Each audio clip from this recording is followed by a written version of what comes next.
Hi everyone. We're Parkinson's Concierge. We're two people who have been diagnosed with Parkinson's. Myself, I'm Sean Allen.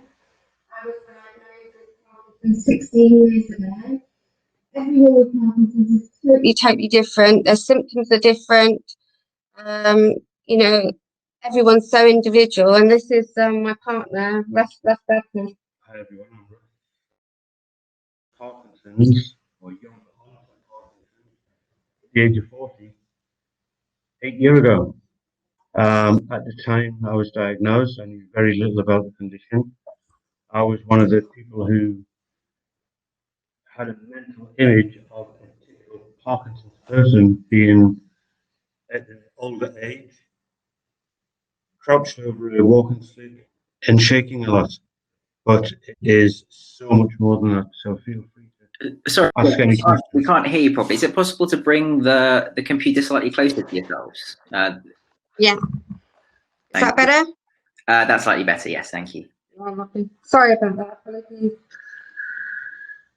If you didn't hear that, I was diagnosed at the age of 40, which was 8 years ago, and my knowledge of Parkinson's was very limited.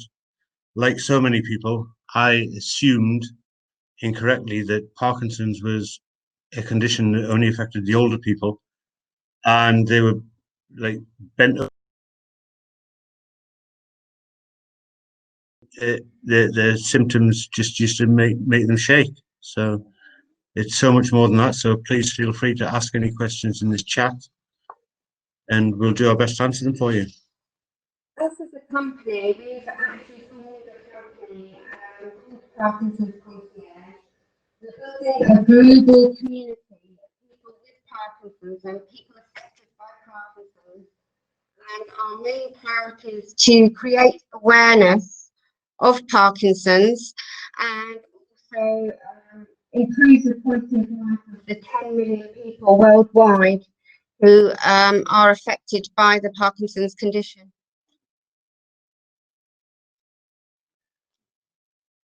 Some of the symptoms, to answer one of your questions, the symptoms number in the 60s of known symptoms. Some symptoms are a loss of dexterity, a loss of the sense of smell, a loss of feeling in the side that's affected to you.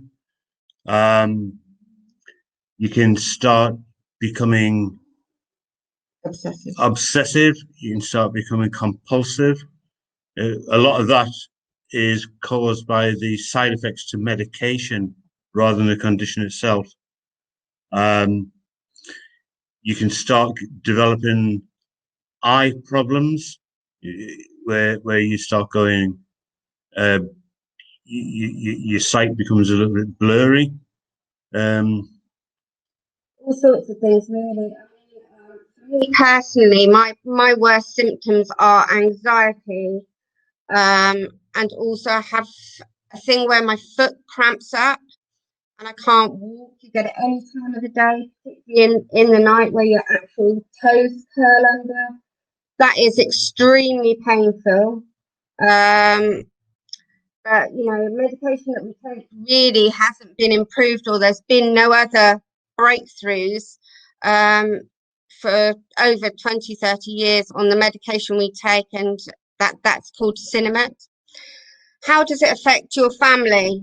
Family wise, I think when you get a diagnosis of Parkinson's, it is the whole family that is affected, not just you as a person.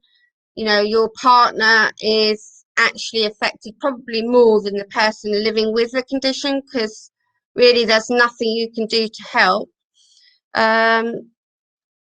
Is the sound okay?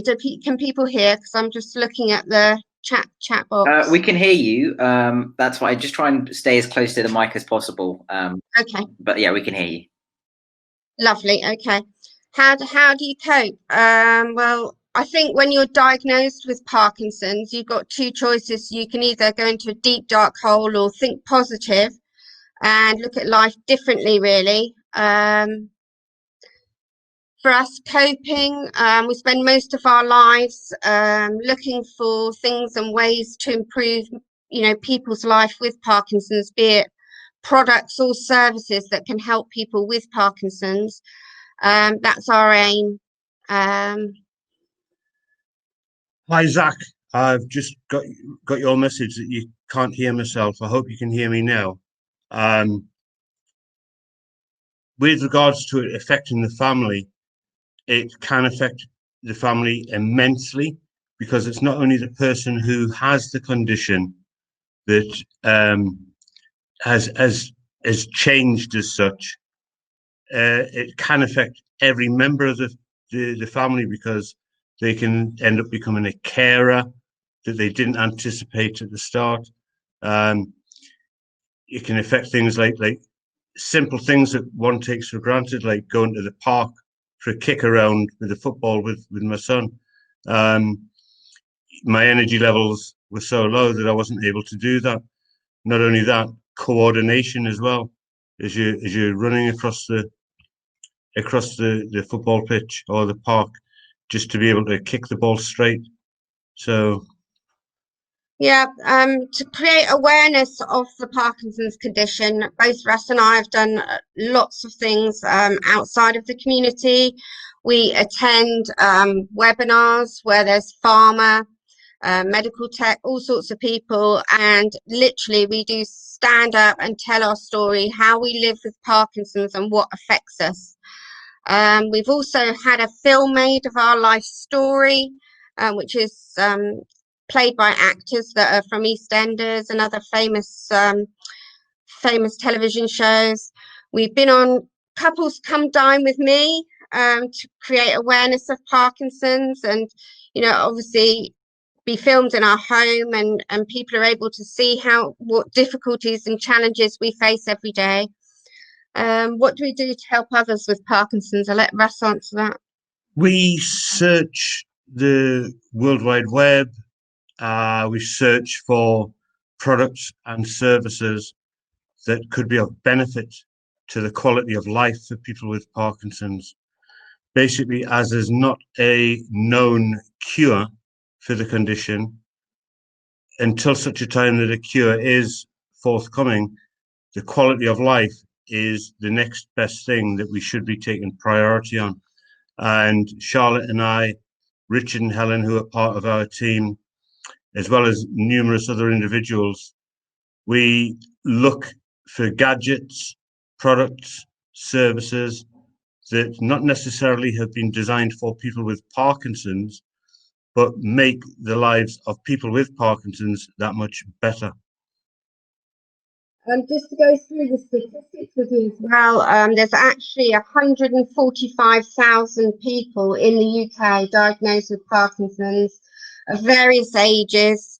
There's even children aged 9 and 11 being diagnosed with Parkinson's. We have a good friend, Russ, who was diagnosed at age 8, and now he's 53. So he's been living all those years with Parkinson's. He works, he's positive. So it's not all doom and gloom. Your life's not over when you're diagnosed. You just have to adapt and find different ways of doing things and keep positive. That's what I would say. There's actually a fantastic question come up from Ro, and if I may, refer to that one. With regards to doctors, medical students improving our experience of care, what they need to encompass is a complete package. So it's not just the Parkinson's nurse or the diagnostics are left to like a neurologist. It encompasses so much more. Person with Parkinson's may need speech therapy. They may need physiotherapy, speech therapy, even things like assistants having their toenails cut. So there's got to be a lot more than just the neuro and the GP. And GPs shouldn't be scared to ask the patient about the condition, because a GP has to know an awful lot about a lot of conditions. Whereas with Parkinson's, it may not be picked up immediately. My example of this was when I went to the doctors to try and find out what was wrong with me. It took 4 attempts before I was diagnosed with Parkinson's. So everyone's diagnosis experience is different, and we try and campaign to help the medical industry to sort of bring together sort of like a gold standard of being told that you've got Parkinson's and giving people advice before they walk out the door once they've been told. And there's a lot of discussion going on around this with the charities, the help groups, and patient engagement as to how we can tackle this issue and make it sort of, I would say, a better sort of like customer journey for us as patients, being told that you've got a sort of uncurable condition. And you know that, like I said before, there's like 10 million people worldwide living with this condition. It's the fastest growing neurological condition. And we really need to shout out a bit more and make more awareness of, you know, what it's like living with this condition, you know, what we have to go through, because it's not easy. Jacob, thank you very much for your question. What should a family do to help a family member with Parkinson's disease? In my opinion, and this is just my opinion because people are so different. In my opinion, the family realistically should learn about the condition. It's so very easy if the person with Parkinson's drops their keys, for example, and somebody else immediately rushes to pick them up for them. The person with Parkinson's may not necessarily want that kind of help. It's very important that you understand what kind of help the person with Parkinson's needs or wants. And as a family, living close and understanding how their condition affects their quality of life or their abilities. It's not something that's going to be an immediate decline for them in their abilities. It's something that's going to be going for a long time. And one thing that is well recognized and well received is exercise can help a lot of people. Yeah, we often get asked by people, if you could have been diagnosed earlier, would it have made a difference to your life? And both Russ and I feel yes, it would do, because there's so many key things that you need to put into place once you've been diagnosed to enable yourself to have a better quality of life. And like Russ just suggested, I mean, exercise is absolutely vital for people with Parkinson's, as is diet, things like hydration and drinking plenty of water. All these things are key to having a better sort of life journey in this condition. We're also heavily involved in research. We sit on a lot of research committees, Parkinson's nurse committees, all sorts of things. We have a lot of the teaching hospitals with their research. So we're always out and about, sort of creating awareness or getting involved with research. I'll let Russ tell you a bit about a research project we're involved with at the moment, which is early detection. Yeah, there's a lot to encompass with care and professions that are available throughout the NHS with regards to people with Parkinson's. But one particular interesting study that Charlotte and I are involved with is something called the Octahedron Project. And that is a collaboration between the RVI Hospital in Newcastle and the Newcastle University, where they've discovered that having a standard eye test from the machines that are available could potentially allow early detection as much as 10 to 15 years earlier than what's currently available. That's an interesting question, Marley. How did we meet each other? Russ and I actually we met on a Facebook group, support group for people with Parkinson's. Russ lived in Newcastle, I lived in Surrey. Got together, met up in Portsmouth, and then a couple of months later, we decided we wanted to set up a business to help people with Parkinson's, a patient engagement. Anything to do with Parkinson's is what we're about. So we can write absolutely anything that can help people with Parkinson's. And we're obviously co-founders of Parkinson's Concierge. We live together, we care for each other. We're almost like a all-round Parkinson's people package. So keep your questions coming.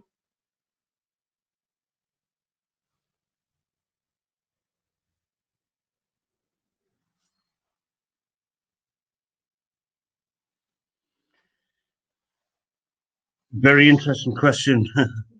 The worst part of having Parkinson's is, for me, the lack of understanding from people who don't know much about the condition. And also the fact that if you've met somebody with Parkinson's, you've met one person with Parkinson's, because every person with Parkinson's is so different. The symptoms that they have, quite often the medication that they are prescribed is different from person to person. So I would say the worst part of it is a lot of the symptoms are hidden. A lot of the condition that you see isn't just necessarily the old person shaking in the corner, which has been the typical understanding of what Parkinson's is. It's I would say, in my opinion, that the worst part about having Parkinson's is definitely the lack of understanding from people who don't know about the condition. Also, I'd like to bring up the sort of situation with regards to how care differs according to which area of the country you live in.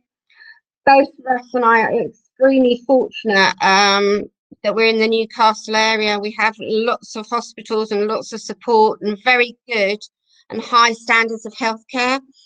But unfortunately, there's other people with Parkinson's in the south of the country, not even too far away from the London area. Some people that haven't seen a neurologist for 2 years, people that haven't got a Parkinson's nurse. We'll talk about Parkinson's nurses in a minute and what their role is in our care. But essentially, when you're being diagnosed with Parkinson's, you get to see a neurologist once a year and Parkinson's nurse once a year as well. And the neurologist, on average, I would say, gets to see you, assess you, and talk to you for about 30 minutes. Parkinson's nurse the same. So really, apart from that, I think people now with Parkinson's need to take control of their future care, make sure they're exercising. Because really it's a long time to go without seeing a specialist, and there is these key things you can put into place to help your quality of life. And I'll let Russ talk about patient-centered care and how everyone's going forward in that way for patient-centered care, because we're all so different and need different aspects of the sort of care circle, don't we? We do. Not everyone needs the same amount of care at the same stage. The stages of Parkinson's vary significantly, and not everyone experiences the same side effects. Not everyone experiences the same issues or symptoms. And it's a case of being more personalized and patient-centric, where the pharmaceutical companies, the medical tech companies, and the startups are starting to understand this a lot more. There's things that are available which weren't available a long time ago, or technology changes all the time. The motion capture of people with Parkinson's, where they can track their walking, their gait, the way they walk, the amount of exertion that they have to do in walking. So technology is playing a massive role in delivering personalized, person-centered healthcare. And it's important that people with Parkinson's are involved in the processes of companies who claim to be patient-centric. There's a lot of companies, whereas they're using it as a buzzword to fit in with a crowd, as it could be. But real patient centricity is driven by people with Parkinson's being involved at every aspect of the decisions made about them. Marley's asked another question about how does the medication help and what does it do? Again, it depends on your symptoms, which medication they put you on, but the majority of people with Parkinson's are on a medication called Sinemet. But unfortunately, it is the medication that causes a lot of the side effects. And like Russ mentioned before, there's a situation where, you know, you can develop compulsive you know, traits, and people have been known to go gambling, purchasing things excessively. We knew somebody who purchased thousands and thousands of tent pegs to sell, but had never been camping and just bundled them up and had this obsession about buying things and doing things. So really you need to monitor people with Parkinson's quite heavily on the side effects that the medication has. We've also got people in our community with very strange symptoms. For instance, we've got a couple of people who can't walk forwards, but they can run sideways or run backwards, but not walk forwards. So it's very strange. There's lots of things that we feel need to be addressed. Just to pick up again on that question that came through, how does the medication help and what does it do? There's the basal ganglia within the brain starts losing its ability to produce dopamine. So the tablets, one of the oldest gold standard tablet is levodopa, which is used as an artificial replacement for that dopamine that's gone missing. That's no longer being produced, which results in the death of brain cells. It sounds horrific, but using like good practice and taking your tablets regularly, there's nothing to stop you having a good life with Parkinson's and continuing for a long time. Going through the questions in the order they're coming in, Marley's also asked, what do we do to care for each other? Well, we really support each other, and I think because we both have Parkinson's, we understand each other far more than being with somebody who doesn't have the condition. We get ourselves into a routine, we take our medication on time, which is crucial. We take exercise, we go bike riding, and really support each other in that way. So going on to do, you can answer that one. I'd like to answer this one, which is question that's coming from Ro. Do you think Parkinson's patients are given enough access to mental and emotional support by the current system? No. Why is that? I know that your question didn't ask why. Living with Parkinson's is not just a personal thing. It affects every member of the family. And so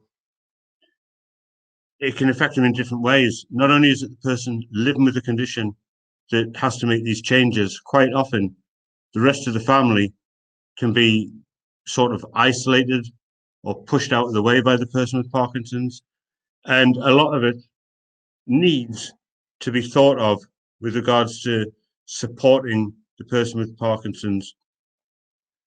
Moving on to the next question, how do you think COVID has affected people with Parkinson's? It has been proven, and there's a paper saying that COVID can actually give people Parkinson's. So COVID has affected other people with Parkinson's in a manner of ways. Right at the start of lockdown back in March, there was a lot of confusion whether we were classed as vulnerable, extremely vulnerable, or not within any defined brackets at all.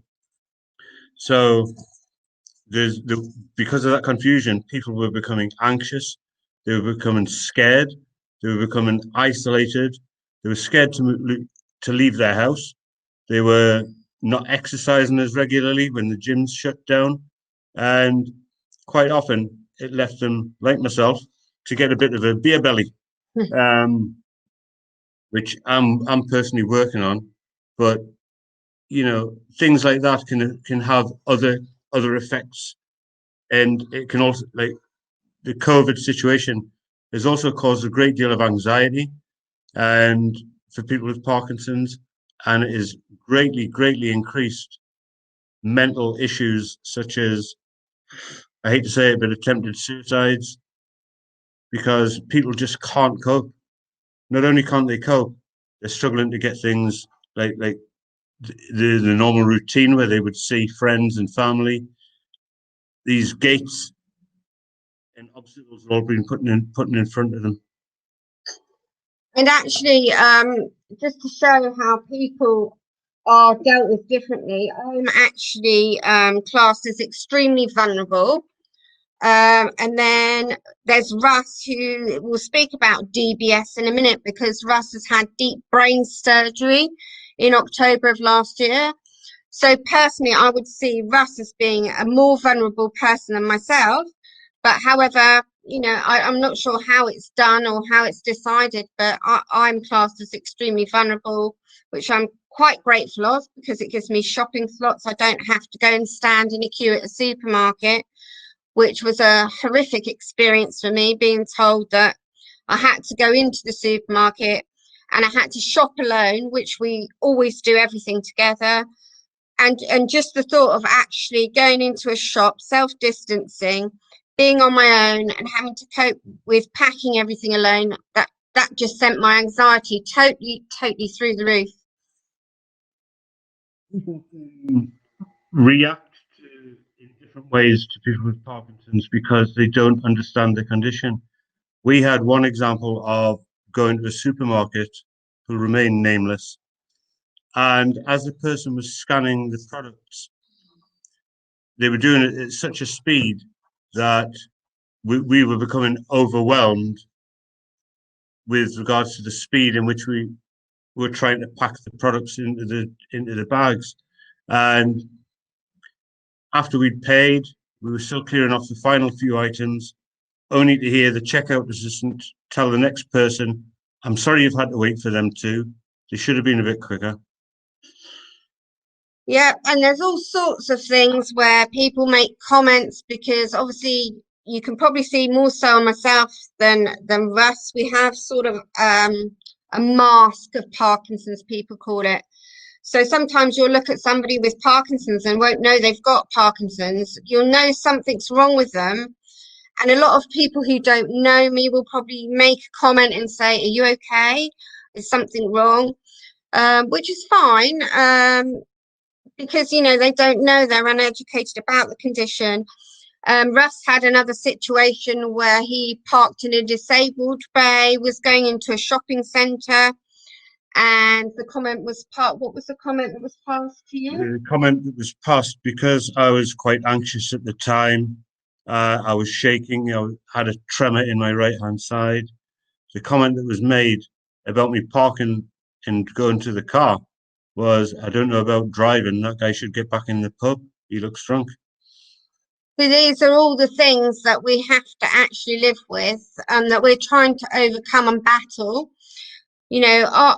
Our ideal scenario would be to get in front of MPs, or change the way that people perceive the condition, because it is a thing that nobody talks about, because I don't know, it's just something people don't talk about. And you know, Russ and I go out of our way to talk to people in corporate sectors, insurance companies, airports, travel companies, retail companies, just to explain how little things they can do that can make our life easier. From simple things like handing back money, pound notes with change in it. It's better to hand us the change separate from the pound note, because as a person with Parkinson's, we cannot coordinate. For example, you might say from your brain to your hand. You take for granted when you're healthy that the money will go in the purse, but with Parkinson's, it doesn't work like that. For example, in the kitchen, Russ will make 2 cups of tea, hold on to the handles, and I look at him and I'll say, "What are you doing?" And he's telling his brain to lift the mugs, but nothing happens. It won't lift, and it's just really weird and really frustrating. That particular symptom is what's known as freezing, where you're kind of stuck in one place, or you're stuck doing an activity, and no matter how hard you try, your brain's coordinating to the muscles or to the limbs to move, but there's just no response at that particular time. So I was speaking with a colleague yesterday who experiences freezing, and it got to the stage that it was so bad for that particular person that they used to get stressed and anxiety going to the actual supermarket on their own, got to the door of the supermarket and then had a freezing incident, was so embarrassed, and really then didn't go into the supermarket, went home because he just thought he couldn't cope. So he didn't even get any food when he'd gone out to get food. And this is what it's coming to. People are experiencing such horrific sort of side effects, and we're trying to help people, aren't we? we are. The other thing is that we aim to campaign on behalf of people with Parkinson's. You know, the charities go to put our points forward to campaign, but quite often they don't take anyone with Parkinson's. We wish to challenge this and make sure that anything that we do about us, at least there's going to be an inclusion of some of the people with Parkinson's. We like to campaign as well about the different treatments people can have with Parkinson's at the later stages. Because once you've got to a certain stage, obviously your movement and different things really impact on your quality of life. So there's various options available, and in October, Russ actually had deep brain surgery at Newcastle at the RVI hospital, and it really, really has changed and improved your quality of life. Can you tell people what it's about? Deep brain surgery, deep brain stimulation is basically like a very small control box and battery pack which is inserted just under the skin of my chest. I've got wires running up through the back of my ear, joining together there, and they go to that point and that point where I have probes down into the basal ganglia of my brain that send out electronic pulses, which then stimulate that area of the brain to assist with coordination and things. DBS has been around for about 15, 20 years. But for me, it was virtually instantaneous change of condition. The surgery itself was about 4.5 hours, I believe. Recovery was just basically about a week, albeit there was a few things that I couldn't do immediately after. But for me, having DBS was the perfect choice. The whole process itself, from being asked if I would like DBS, took about a year. And the reason being is it is quite an invasive surgery, and they wanted to make sure that I passed a lot of pre-clinical tests, as it were, cognition, memory, even what they call it, psychoanalysis, to make sure I was an ideal candidate. There was no pain in my where the probes went in the head. There was very little pain at the side there, and the wire that goes down to the control box. The only pain I felt afterwards was where the stitches had gone in. But I'm very proud and honoured to have been in the situation where I was put forward for the surgery. The recovery itself, about a couple of weeks, but immediately, one thing I noticed after surgery was the fact that even with the machine switched off, it wasn't programmed or switched on until about a month later in November of last year. Even just by undergoing the surgery, I noticed a 100% difference in my ability. It was quite emotional, actually, because I asked Charlotte to go down to the shop within the hospital and to get me a notepad and a pen. And when she came back, I was able to write my name again. I was able to do spirographs, something that everyone takes for granted, the dexterity in their hand. But for me, it was something that I hadn't been able to do for a couple of years before that, as the dexterity diminished over that period of time. And if you're more interested in Russ's story about his DBS, we did actually get a grant from the Boston Scientific Group, who put the implant into Russ's head, to produce some educational videos, which I think you could find interesting. And you can find those videos on our YouTube channel, which is called Official Parkinson's Concierge. So it's our YouTube channel, Official Parkinson's Concierge, and you can have a look at those. There's 3 short educational videos on Russ's DBS, which tell you a bit more what's involved with regards to that. Another thing we want to talk to you about is our community we're building, our global Parkinson's community. And we've been doing that to shape people coming together, being a large number of voices, and also, people with Parkinson's and their patient-centered care need to have a voice within their sort of like community. So we've been very involved with Parkinson's, neurologists, all the healthcare professionals included in our sort of care portfolio. And we've been doing professional webinars and all sorts of things, fireside chats. We've got a webinar coming up on the 24th of November, which will be hosted on Parkinson's UK, the charity YouTube channel. And with that, we've got a couple of top neurologists taking part, Blue and Professor Ray Chowdhury, who are top people within that field of Parkinson's. So come and join us on the 24th at 7 p.m. on the Parkinson's UK YouTube channel. Hi, Marley. Thank you for your further question. Were you in pain? No, I don't think I was in pain. As I mentioned, I had a bit of discomfort, I would say, where the stitches in my chest area went in. But I think it's what the feeling was. It wasn't pain as such. It was getting used to this little implant being within my chest, and the fear of knocking it or banging it in case it did cause pain. But actual pain itself, I wasn't in pain.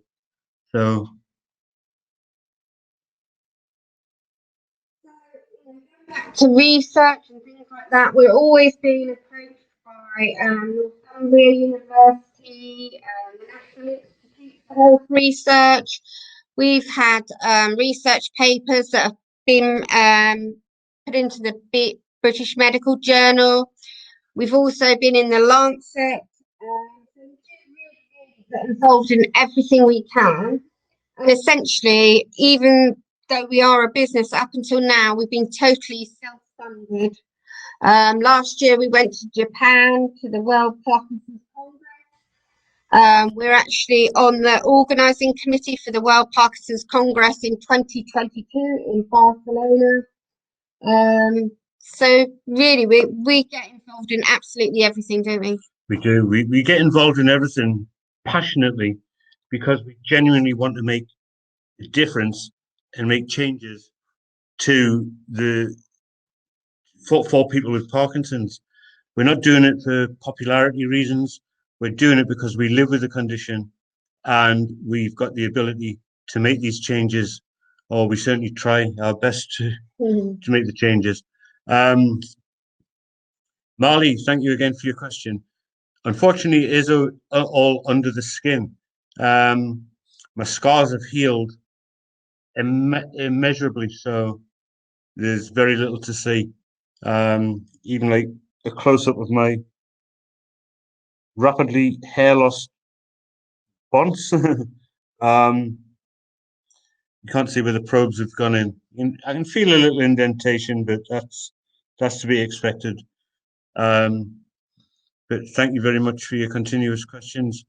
And please, if anyone else has any questions about Parkinson's, how Charlotte and I cope with Parkinson's, by all means, feel free to get in touch with us. So I think we're just coming up to the last 10 minutes of this session. And thank you so much, Charlotte and Russ, for joining us today. If anyone has any more questions, please do feel free to post them in the session chat. Charlotte and Russ have both been fantastic in providing insight not only into the effect it has on their professional lives, but also their personal lives. Just a couple of questions I had, just going back to the beginning in terms of when it first presented for both of you. What were the initial sort of signs or symptoms of the Parkinson's for you both? For me, the main thing was coordination. I knew I wasn't walking properly and totally lost my confidence. Unfortunately, the year before I got diagnosed, I was widowed with a son, age 5, and I had a lot on my plate. I was self-employed and a lot of things going on. And just for me personally, it was the lack of confidence, the coordination. And I just thought, I'll go and get checked out by the doctor. But my experience was better than others because I was diagnosed by my GP within a week of having the scan. So it's all very quick for me. But for you, it wasn't the same. I had a pretty rough ride to getting my diagnosis, let's say. Like Charlotte, I too was self-employed at the time. I was the owner of 2 businesses that I'd set up from scratch, and taking time off to go to a GP was really the last thing on my mind. I was always a kind of person, like, if I hit my finger with a hammer while I was working, then that's my silly fault, nothing for the doctor to sort out. I started noticing my dexterity in my right hand was starting to diminish, like simple things like turning a screwdriver, writing my name. A good excuse was writing checks at the end of the month when I had to pay my suppliers, because it was taking us about 5 to 10 minutes just to write one check, and I couldn't understand what was happening. So the GP had wrongly said it was a trapped nerve in my shoulder, nothing to worry about. And that happened for a further 4 visits over the course of about a year and a half. It was only when I suggested, after a friend of mine had made a bit of a joke about it, which I took as a joke because I didn't know any different. On one particular occasion where I had an episode of tremor with a hand shaking, I'd shouted him through and said, "Hey, look, this is what I mean. This is a symptom that I'm getting every now and then." To which he replied, "Ha, you're getting Parkinson's." And that stuck at the back of my mind. And on the next visit to my GP, I was virtually about to be turned over to a surgeon for surgery for a frozen shoulder. Thankfully, it didn't go that way. And I was, you know, basically told, oh, don't be silly, it's not Parkinson's, you're far too young for that. That was just before my 40th birthday. Just a month after my 40th birthday, I was diagnosed with young onset Parkinson's. So the journey can be quite different. But it's important to know that a lot of the students and professions that you've got on here and people within the NHS, please listen to the patient. You know, give them a little bit of an opportunity to explain what's happening to them. Quite often, the actual knowledge of Parkinson's isn't very widespread. So unless you're a specialist who knows what to look for and what the symptoms could possibly be to lead to the diagnosis, you know, listen to your patients. Definitely. Yeah, I think sort of listening to our patients and engaging in active listening is definitely something that's impressed upon us. And as you mentioned, I mean, in your case, it was slightly, it might not necessarily have been the first thing on the GP's mind, given that it was a slightly younger presentation. And right. Again, sort of Charlotte, as a woman with Parkinson's, do you find any particular challenges there?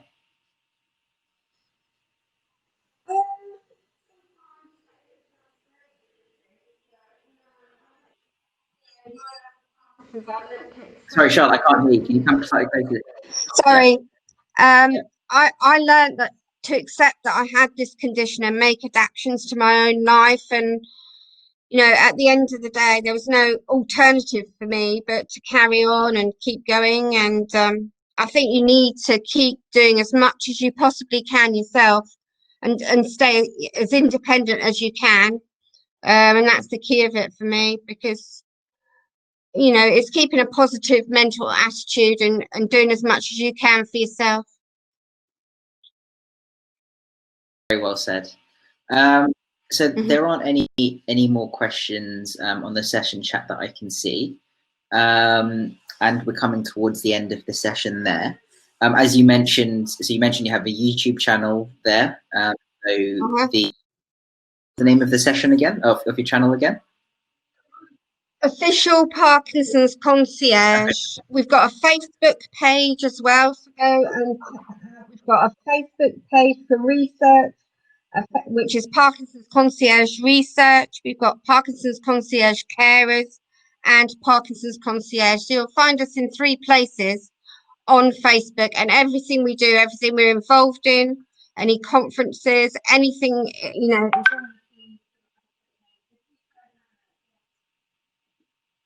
That's great. So we're getting some thank yous now coming in the session chat as well.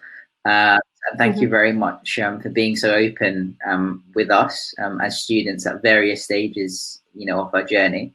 And it's definitely given us a lot to think about and a lot to take away for our ongoing practice.